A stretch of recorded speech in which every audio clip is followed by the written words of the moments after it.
សប្បាយធ្លាប់មានម្ដាយថ្នាំងថ្នមថាតែពេលនេះអ្វីអ្វីគ្រប់យ៉ាងផ្លាំងប្រែកូនយំអិនឡើយព្រោះតែបែកពីម៉ែ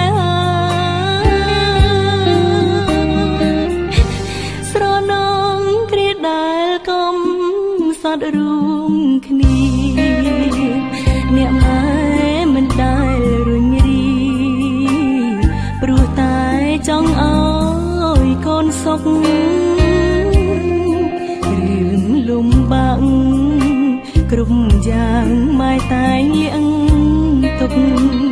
មិនចង់ឲ្យកូនកាត់ទុក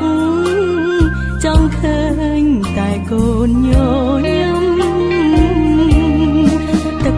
ភ្នែកហូរព្រោះតែនឹកនាងម្ដាយកូនសែនស្រណងសោកស្ដាយអាណិតអ្នកម្ដាយខ្លាំងណាស់ម៉ែតែងក្រោកឈររៀងរាល់គ្រប់ផ្សែងជាតិនេះរូបកូនជុំពីងទុននាងម្ដាយច្រើនពេកហើយបើសិនវេលានឹងអាចត្រឡប់កូននឹងអបម៉ែឲ្យជាប់មិនឲ្យរបូតពីដៃតែពេលនេះក្រុមយ៉ាងបានត្រឹមស្រមៃព្រោះតែរូបអ្នកម្ដាយឃ្លាតឆ្ងាយឃ្លាតគ្មានថ្ងៃជួប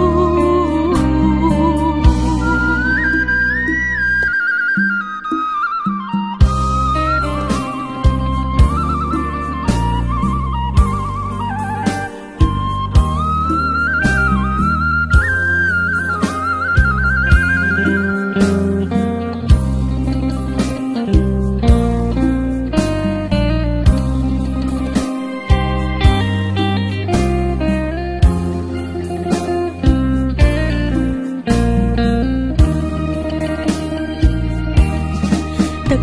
ភ្នែកហូរព្រោះតែនឹកនាងម្ដាយកូនសែនស្រណងសោកស្ដាយអាណិតអ្នកម្ដាយខ្លាំងណាស់ម៉ែតែងក្រោកឈររៀងរាល់គ្រប់ផ្សែងជាតិនេះរូបកូនជុំពីងម្ដាយច្រើនពេកហើយ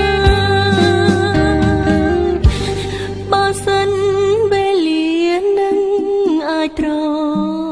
ឡប់កូននឹងអបម៉ែឲ្យជាប់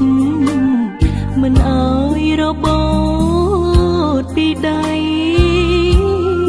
តែពេលនេះក្រុមយ៉ាងបានត្រឹមស្រ